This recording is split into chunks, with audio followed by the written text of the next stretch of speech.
Welcome to WeLearn Virtual Learning Network. This is session number 15, International Trade Relations. The topics which we will cover under this session are Introduction, Bilateral Trade Relations, Multilateral Trading System, General Agreement on Trade and Tariffs, and last is World Trade Organization. So coming towards the introduction of international trade relations. All the nations, big or small, are orienting their economies to meet the global needs, to it the primary commodities or manufacturing goods. Likewise, services are also being evolved and organized to meet the global needs, with the realization drawing on the nation that exports hold the key to rapid economic growth, being number of players on the international trade schemes is continuously increasing. The international trade scene is a fiercely competitive world. The next topic is bilateral trade relations. Two nations may get into some agreement among themselves in regard to mechanism of trade. Such an agreement may stipulate the type and volume of each of the goods to be exported and imported by each of the contracting parties. They may also stipulate the stage-wise time frame for the contact. More generally, trade agreements includes counter trade, payment agreements, and swing credit. So coming towards the counter trade, it is a form of barter trade. The two nations may decide upon the volume of goods that would be exported and imported during the specific period. Next is the payments agreement. This may stipulate the currency in which the trade transaction have to be accounted for. Next is the swing credit. It is provided for when the trade between two contracting parties is not in balance. Bilateral trade has been used as a mechanism to promote trade between unions.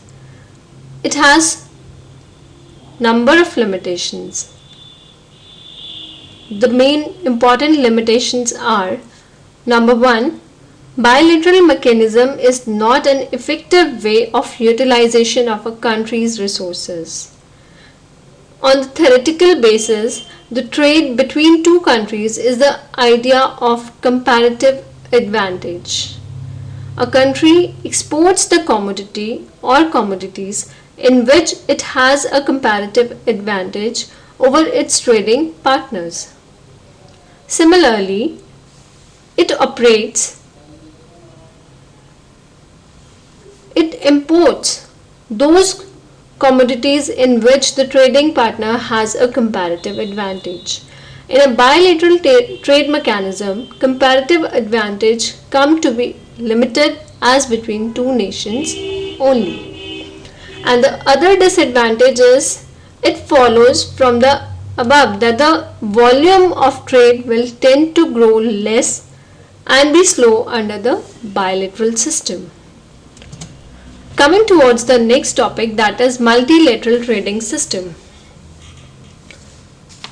Multilateral trading system is one in which a large number of nations interact with each other.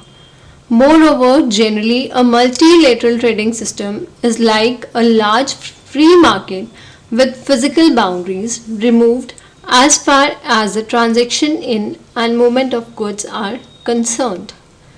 Goods flow freely between nations. Goods produced in country completely freely for the consumer's dollars with the goods produced in any other country globally. There are no barriers on the flow of goods. Next are the main advantages of free trade. The main advantages of free trade between large number of nations can be summarized as follows. Number 1. There are static gains from free trades. Static gains are those which accrue from international specialization, accounting to the doctrine of comparative advantage. Number 2. There are dynamic gains from free trade. The dynamic gains are those which results from the impact of trade on production possibilities as large. Next are the disadvantages of free trade. The main disadvantages of free trade are: it ignores the BOP effect of free trade and the effect of free trade on the term of trade. Number 2. Free trade could lead to expensive specialization on the narrow range of products, putting the economy at the mercy of outside influences. Number 3. Export growth of some activities has relatively little secondary impact on other activities. Next are the arguments for protection. The arguments of protection are as follows. Number 1. There is a category of purely economic arguments that comprises all those arguments for protection as a means of increasing real output or income above what it would otherwise be. These include infant arguments to allow industries to reap their optimized size in terms of minimum advantage cost for production. Number 2. Existence of external economies in production where the social cost of production is less than the private cost. Number 3. Distortion in the labor market which make the social cost of using labor less than that of the private cost. Number 4. International distortions which causes the domestic rate of transformation between goods to diverge from the foreign rate of transformation.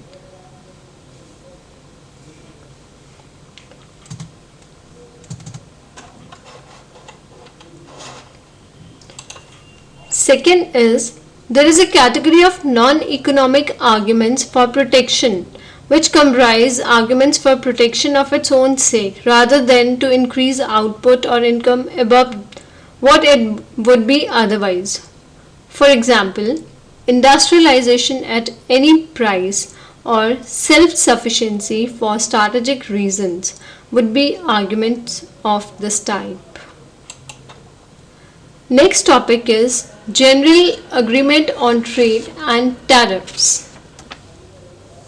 The main objective of General Agreement on Trade and Tariffs is the relations in the field of the trade and economic endeavor should be conducted with a view to raise standard of living, ensuring full employment and a large and steadily growing volume of real income and effective demand, developing the full use of resources of the world and expanding the production of exchange of goods and promoting the progressive development of economies of all the contracting parties. Next is the main role of General Agreement of Trades and Tariffs. The contractual right and obligation of member embodied in the General Agreement have provided a substantial degree of order in world trade relations. General Agreement on Trade and Tariffs members have benefited from neutral forum and set of rules to which national authorities could resort, if needed, to fortify themselves against pressure from domestic protectionist lobbies. Coming towards the last topic, that is World Trade Organization. So first let us understand what are the functions of World Trade Organization. The functions which are performed by World Trade Organization are: number 1, it administrates through various councils and communities the 28 agreements contained in the final act plus a number of pluralistical agreements include those on the government procurement. Next is, it oversees implementation of significant tariff cuts and reduction of non-tariff measures agreed to in the trade negotiation. Next is, it is watchdog of international trade, regularly examining the trade regimes of individual members. Members are required to notify in detail various trade measures and statistics, which are maintained by the WTO in a large database. Next, it provides several conciliation mechanisms for arriving at an amicable solution to trade conflicts among members. Next, coming towards the WTO agreement. WTO agreement covers trade in goods. The cornerstone of trade relation is the area of goods, differential and more favorable treatment to underdeveloped countries and to less developed countries. Next is, trade related investment measures are required to be notified and eliminated within a transition period of 2 years or 5 years. A further expansion may be requested by developing and least developed countries. Next is trade and services. The General Agreement on Trade and Services, that is GATS, is the first multilateral agreement on trade that has its objective the progressive liberalization of trade in all service sectors and the supply of service in all forms. Other issues regarding WTO agreements are issues on which the organization deliberalization are being carried out at WTO are Multilateral Agreement on Investment, Core Labor Standard, Trade Environment, Government Procurement Policies.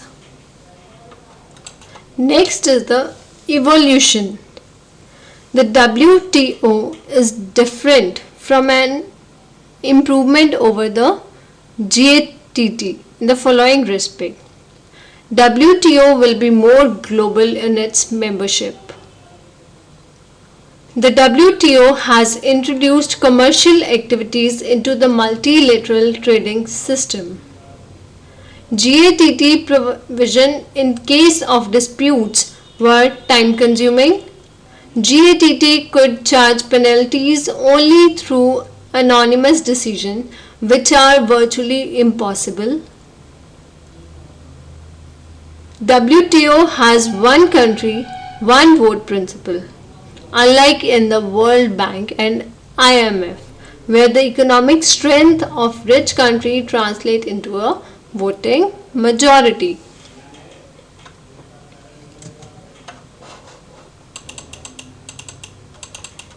So coming towards the questionnaires, these are the questions which are based on this session. These are: what do you mean by bilateral trade relations? Number 2, state the advantages and disadvantages of free trade. And the last question is: what is GATT? How Explain how WTO is different from GATT. That's all for this session. Thank you. Happy learning. We learning.